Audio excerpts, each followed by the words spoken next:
Testing, testing.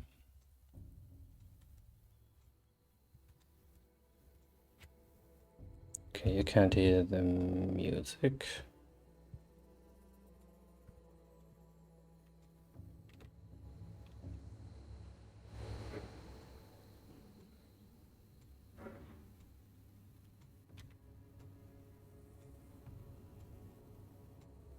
What is that?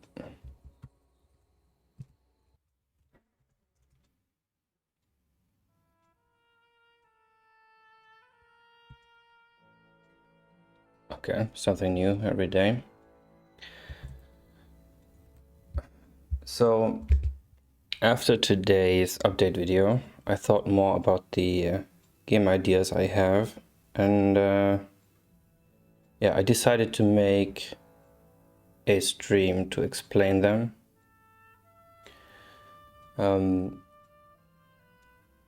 Yeah, just so that I play with open cards and hopefully can get feedback from you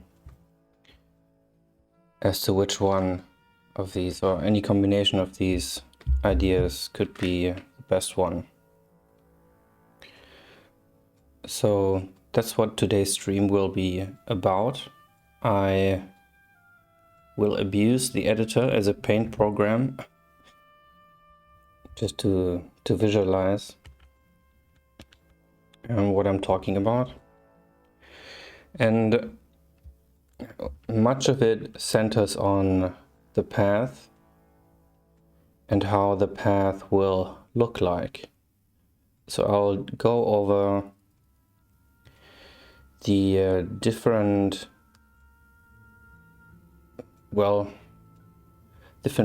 permutations that I thought of the path, starting with how it is currently. So this is a map of the world. The forest region is in the upper left, upper right. Below that is the coast. Then will come the swamp region and the mountain region. Those two are still subject to change, but that's how it looks right now. There's space for many more, but these are the 4 regions that I plan to finish during early access.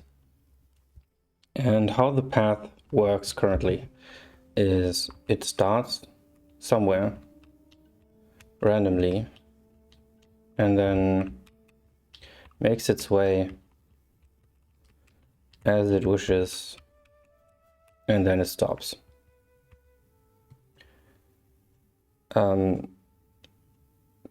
This current version of the path is, well, it has the advantage that it's pretty simple to understand, but it also has a very boring progression. So if I change the color here, it's divided into the path zones currently,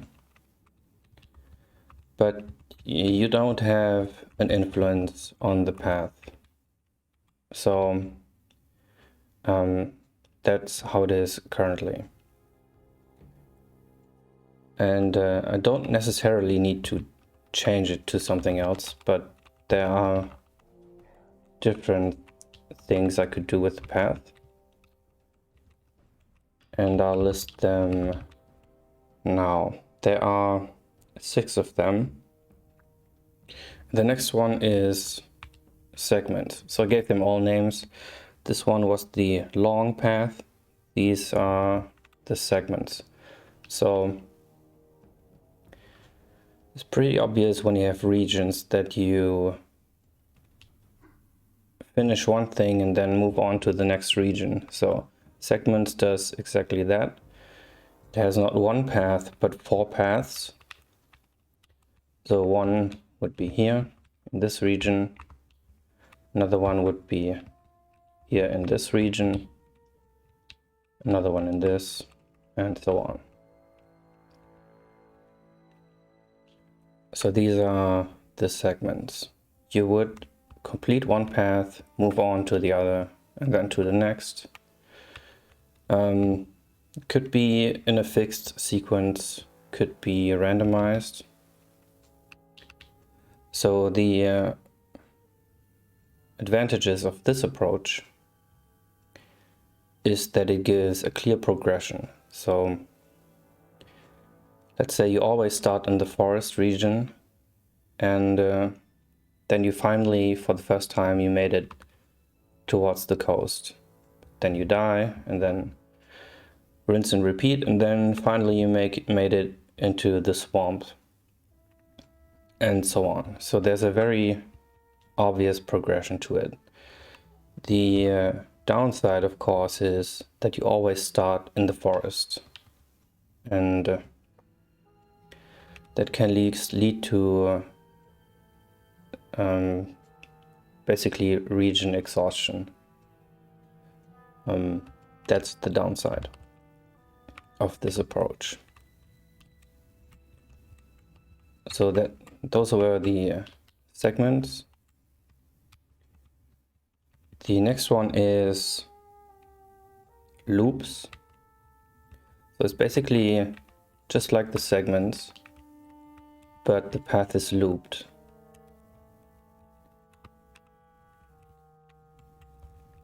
So it gives you the same advantage of the region progression, the same disadvantage of having the region exhaustion, but what this gives you is what I called escape gameplay. So because the barrier is a illusion trap, it's pretty fitting that you return to the start and that your task is actually to break out of the path. So going around and around in this loop, you could encounter NPCs again, could visit locations again, and each time they could evolve, and until you find a way to break out. I'll talk about the individual gameplay components after the paths, and there are many that you could mix and match with this and with all the other paths as well. So you start in a loop, you finally break out of it, and then you land in the second loop, and so on. The way you break out needn't always be the same. So could be fixed to the region, or it could be fixed to the sequence. But yeah, those were the loops. Next one is cuts. So they are a bit like the segments, the open loops, but they are not constrained to a region, and they are much shorter. So this would be one cut, and this would be one cut, and this would be one. This would be one over here, one over here, one over here. So these are path cuts.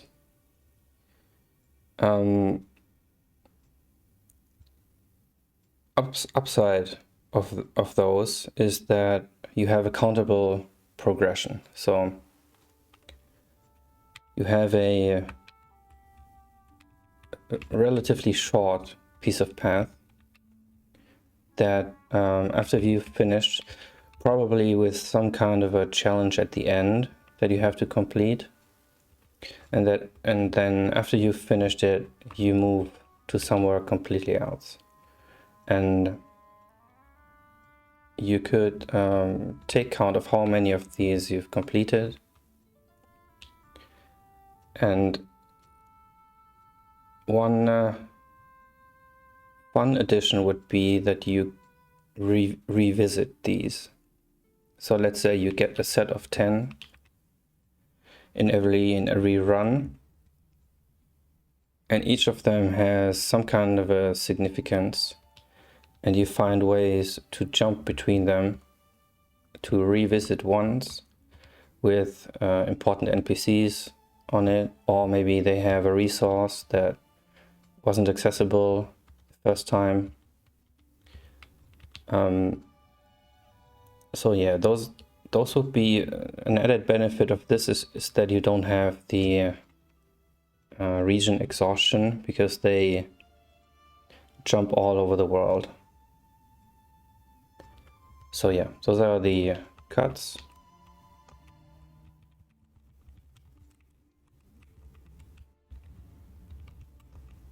Let me just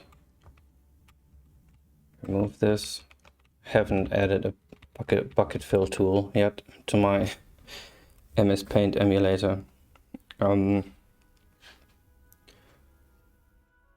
So the next one is the same thing, but just as with segments, they are loops. So you have a lot, well, maybe 10. Let's stick with 10. 10 of these small loops in the world. And they, yeah, you could walk through them pretty fast. And they give you a countable progression. So you know how many loops you've completed. They are also revisitable, just like the cuts. They have the escape gameplay, just like the long loops that were bound to a region. They don't have the region exhaustion, but they have puzzle exhaustion. So if there's a puzzle that you have to crack to escape the loop, then there can only be so many of them. So it could become boring if you have to solve them, maybe the same one again and again. So the puzzles have to be really, really good for this to work. But yeah, the small loops are among the most varied when it comes to gameplay. And yeah, there's an obvious one, but well, it's just the long path, but in a loop.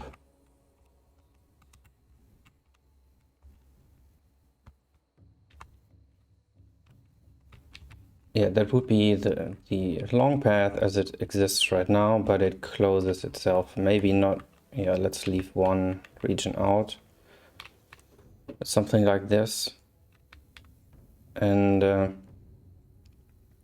this would also use the evolving gameplay, where you encounter things again, encounter NPCs again, encounter locations again, monsters again, the second time around. It also has the escape gameplay, which could lead not to another path, but maybe smaller extra world regions that impact the gameplay.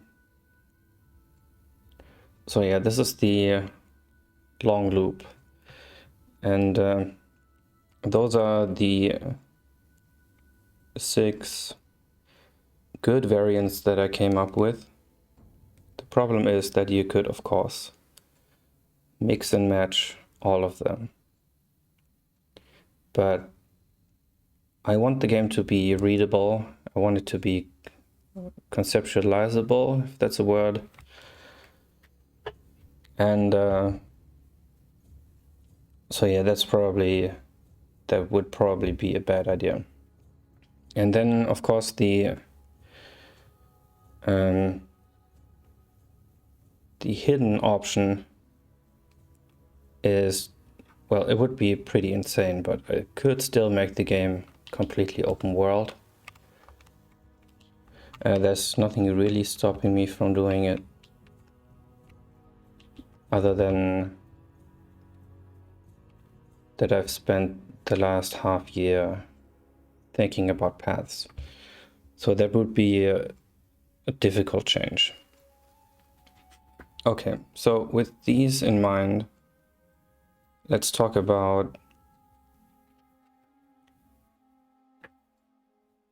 the game possible play components. And let me actually open a list for that.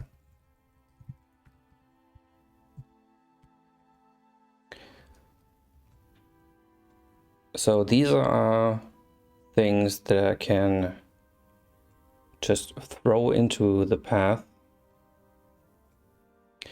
to, well, most important would be to further the main quest, but also to mix up gameplay. And as you saw, some of the paths, especially the loops with the escaping, or also the cuts with the choosing to revisit a piece, another piece of the path, they need mechanics to do that. So the components that I'll list could do that. And they won't work with every path idea, but in principle, I could throw them all in, but that would become a huge mess, probably. Okay, so first one is pockets. I gave them all names so that I can situate them in my mind. So pockets are off-world open regions with a task to progress. So I talked about them before. I think I called them nuggets or something. But these are basically islands that live outside of the game world that you can enter through some kind of a illusion that the barrier creates, and that you go into, and then you have a encounter, or you have, there could be tiers of them. For example, a bad pocket, which would be just a gauntlet or a group of enemies. Could be good pockets with NPCs that help you. It could be neutral ones that just lead you somewhere else. So I'll just list them all before I go into the details and how they could further the main quest. So again, loops. I could add loops into the path. If you imagine the very long path of the game, I could either inject loops into the path itself, or have you enter an illusion where you are dropped into a loop somewhere else in the world and have to escape. So they could be a core component with the paths, or could be a gameplay thing. So repeating stretches that need to be jailbroken. Or let's call it escaped from. Then one very big component is the barrier itself. So the barrier is the antagonist. of the game. And it basically tries to stop you from reaching the end. So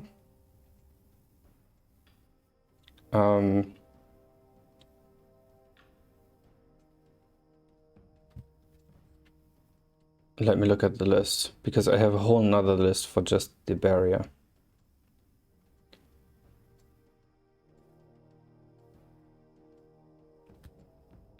So the barrier, let's just say, creates misleading illusions along the path.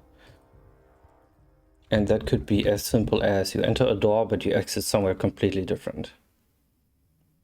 And you can't go back. That will be one thing.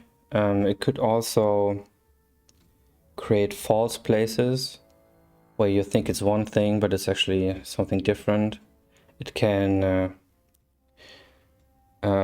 create apparitions, so people that are there but are actually monsters. All these kinds of things can be put into the path. It can also, but that's leading a bit further, but it can also, wait, do I have that here somewhere? Yeah, I'll have that in the end. That's a separate part. But yeah, it can, basically it just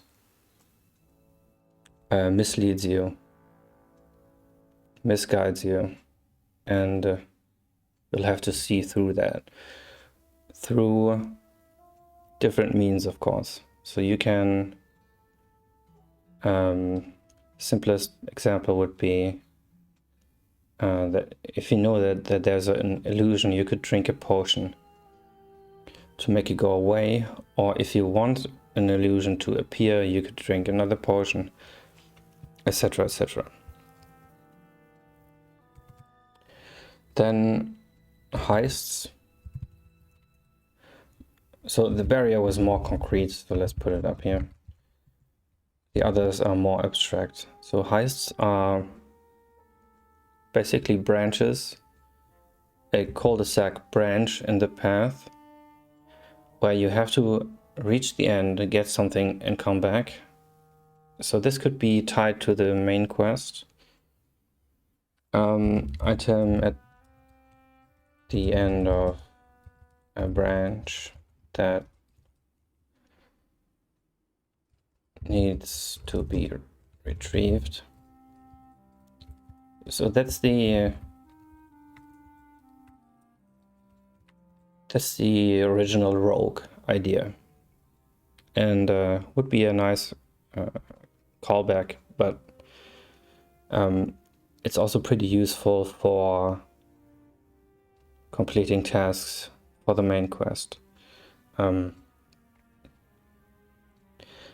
with all of these, you could imagine them in any form of the paths that I listed before. So next one is a camp with 3 NPCs: blacksmith, herbalist, scholar.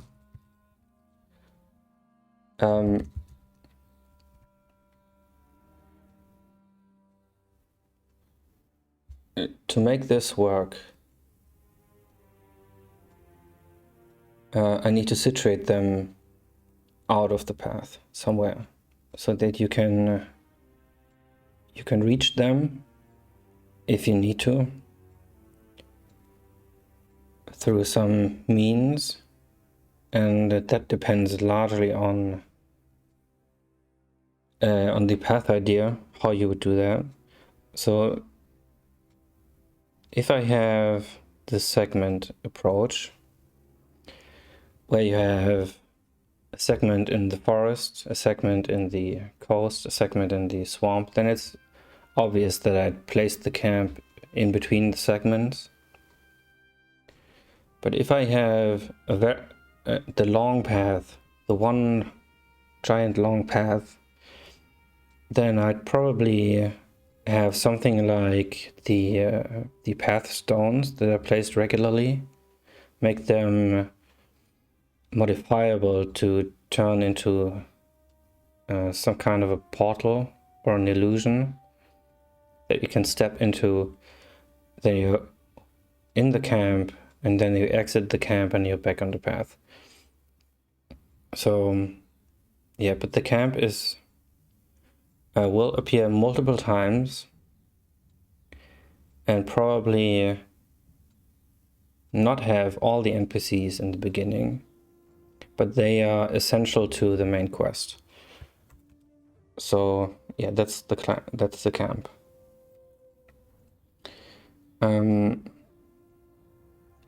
Then I have the well, I called it clearing, but that's a bad name. Let's call it spawns. You know that. That's the unlocking regions to spawn in.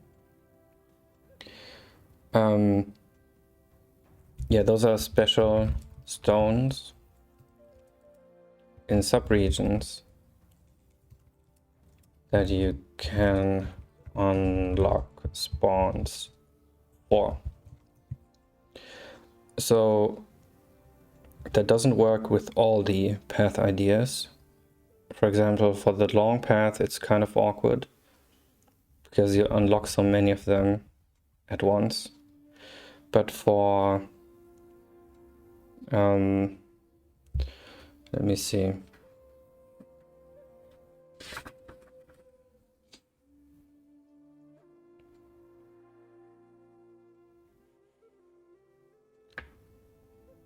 Yeah, for the shorter loops would be pretty cool. So the segment and the loops, cuts, maybe, probably, depending on how many there are. But yeah, those would unlock the world gradually. May or may not make sense. Then I have landmarks. So those are locations in the world that have rerun significance. So in all of this, because it's a static world, I want the locations in the world to have meaning for the game.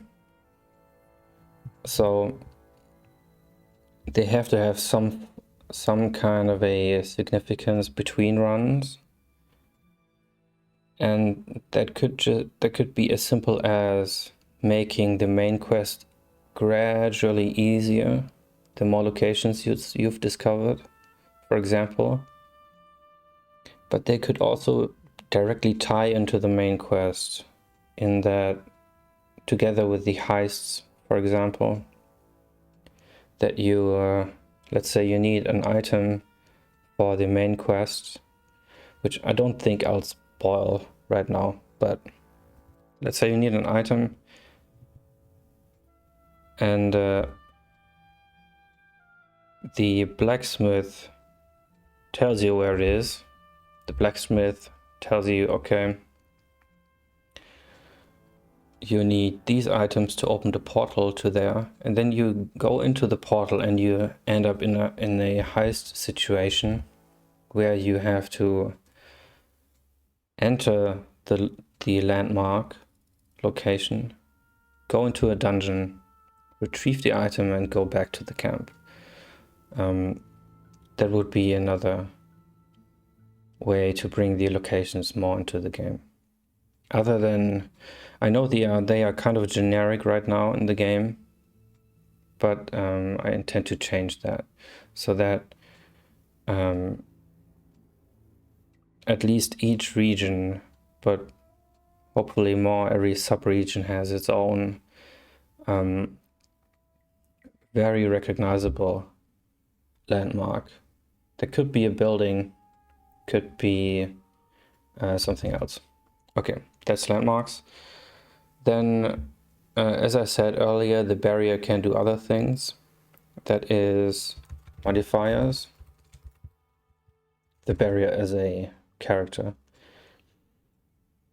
So the barrier can, this works best with the very long path, but it also works with the shorter paths. All of them basically. So, but what it can do is it can change the weather,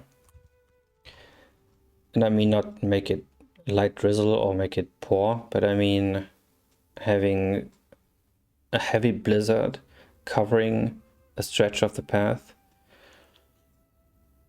Or it could be wait, I have a list. I have a list. Because it takes a while to come up with these. Yeah, it could be completely burnt down, like after a wildfire. It could have lava flows because a volcano erupted. It could be blanketed in ash. It could be a dust storm. It could be turned into a desert, and so and so. So that's not really weather. That's natural disaster or something. And it could also, so the barrier very likely has minions, or at least well, can only think of aberrations as a word. Things that creatures that are created by the illusion. So it could curse parts of the path so that they are filled with these monsters. Look different, of course, as well. And where am I? Path is a parts of the path. Okay, I'm still here. And yeah, those are the modifiers. And well, of course, there are others, like it could change the type of monsters you encounter. It could give them resistances, more gamey stuff. But yeah, those are the big ones. Then another thing is, of course, the regions. There are 4 regions planned, and they should, of course, differ in terms of gameplay from each other. But that's an open question. That also depends heavily on the type of path, because if I have the segment, with each one living in its own region, then it's pretty simple to just make the, that's a stupid example, but make the monsters in the coast be fire monsters, and those in the forest make them plant monsters. But if the path runs through any region, so it could start in one and end in the other, then that's less obvious how to solve that. And that's where I am right now. So regions should have gameplay impact. That's on the one side the monsters, on the other side, of course, how you traverse the region, or what other objects there are and what objects there not are. So yeah, but that's one extra component in play. World parts with different affordances and challenges. And then we have illusions.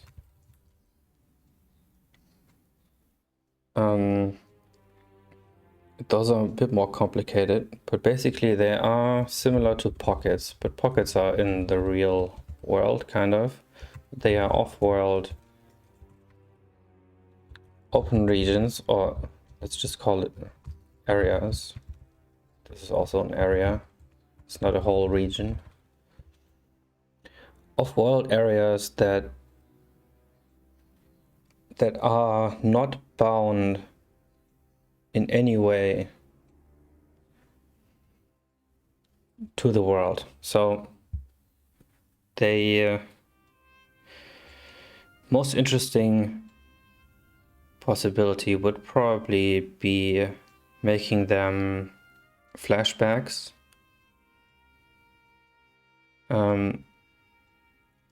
That could be situated in the world itself, or just an extra region, which would be much easier to implement. But basically imagine you, and that ties in with the illusion doors. So you enter a door and you're somewhere completely different.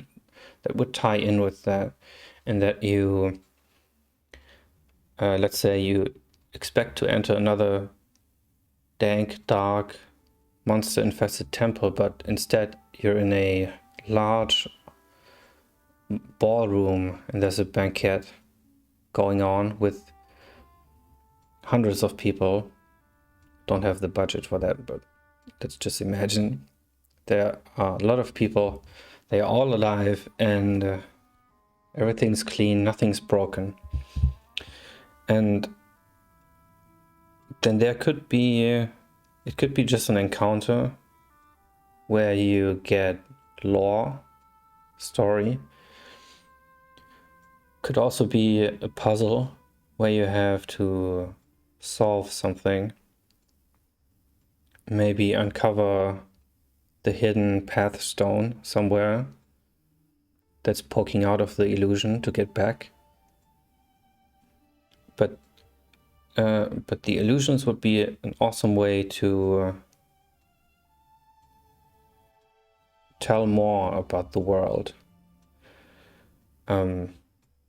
without having you read books or letters. They could also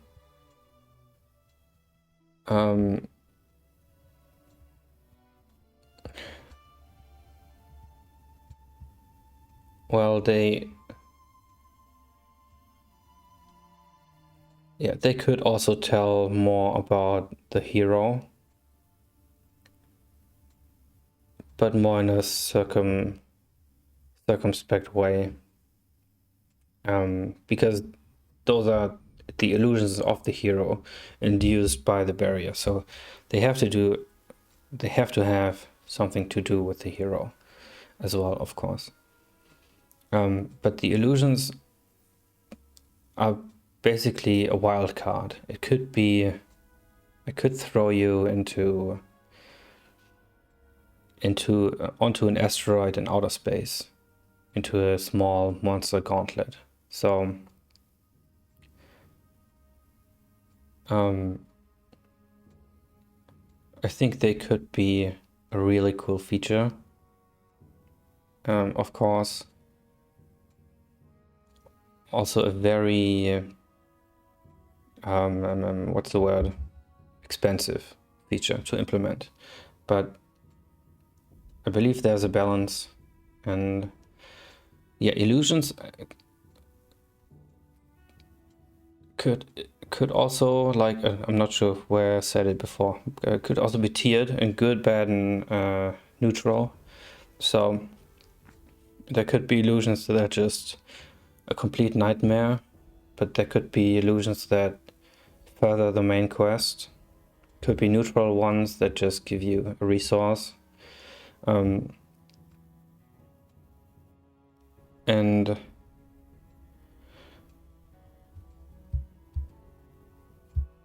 yeah, yeah, you can, there should be a way to manipulate the illusions. So the simplest way would be, again, just having a way for the hero to prepare themselves for an illusion, or just to avoid illusions for a period of time, or to induce an illusion right now or at the next possible moment. So yeah, they are pretty cool. Cut off off-world areas with special setting.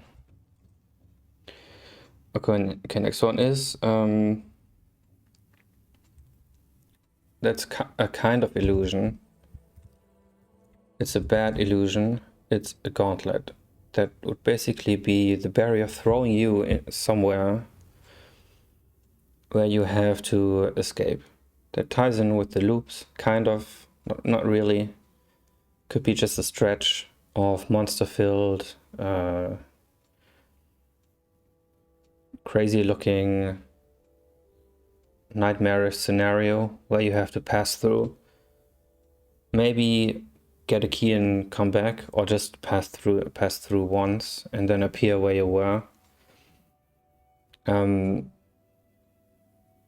That would be a bad version of an illusion. So bad illusion that requires the hero to escape. Then portals. So some of the path ideas can or give the ability to be revisited, but even the ones that don't do that in an obvious way could use this. So portals, as I imagine, they could be, there's dozens of ways you could do those, but I imagine them as a path stone. So the game has these path stones that are placed in regular intervals, and if you destroy one of them, there's a chance that it's a portal. Or if you do something special, there's a 100% chance that it's a portal. So, and that portal can then take you to another part of the path. So let's say you have the one long path, you enter the portal and you jump ahead, or or you have the loops, the many loops of paths. You could jump out of the loop, maybe into a second region, and then back or forward. So yeah. Hey Ethan, how's it going?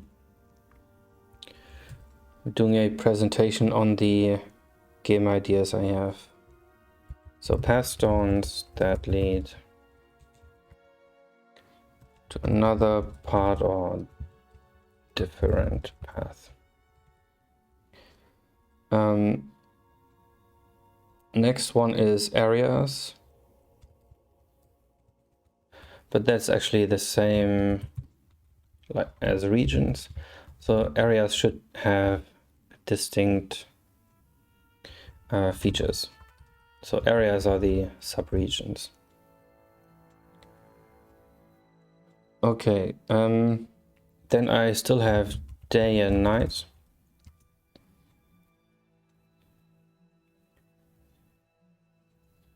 The how they work right now is, well, they put some enemies to sleep, but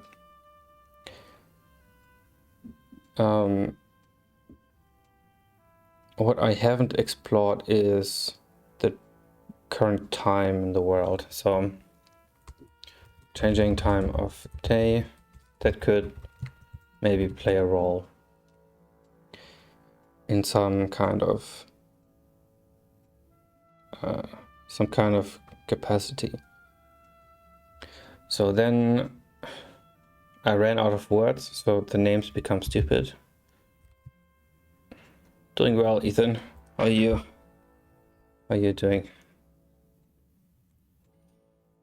Working on expanding the game loop? Yes, basically. I'm listing all the possibilities. A couple of beers before going out with some mates. That's nice. Okay, domes are... So the game could be an open world. There's not much stopping it from being one. So it's pretty easy to open up areas in the game. And that's what domes are. So that's basically like imagine a snake eating a very large rat. It just bulging up in the middle. That would be an open region in the path. That I would probably situate around locations, but they are open areas in the path that I can populate with, for example, an NPC and a puzzle for a small encounter. Let's say, okay, that's a very stupid example, but let's say you meet a guy and the guy says, okay, there's a bear over there that ate my grandma. So can you please club it to death? And I can spawn the guy and I can spawn the bear. So encounters like this could be possible in these areas because they are more open. I could also spawn puzzles, kind of, probably. But yeah, these small open areas would mainly be just to mix up the very linear gameplay and could be placed in the world. So that differentiates them from the pockets up there. Pockets would be completely off-world. Domes would be situated in the world.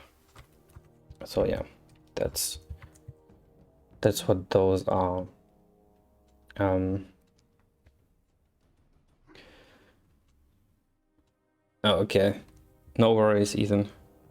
Beers and going out sounds nice. Okay, two more. The meta world. Okay, that's a super bad name. Call it side world. Hey Don, how's it doing? And bye man. How's it going?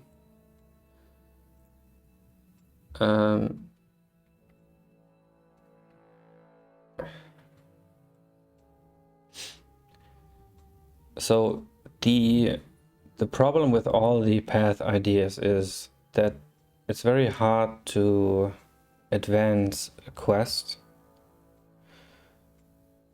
So the easiest solution would be to have a side world that you can enter and exit. So that's kind of ties in with the camp that you can visit and then leave again. It would be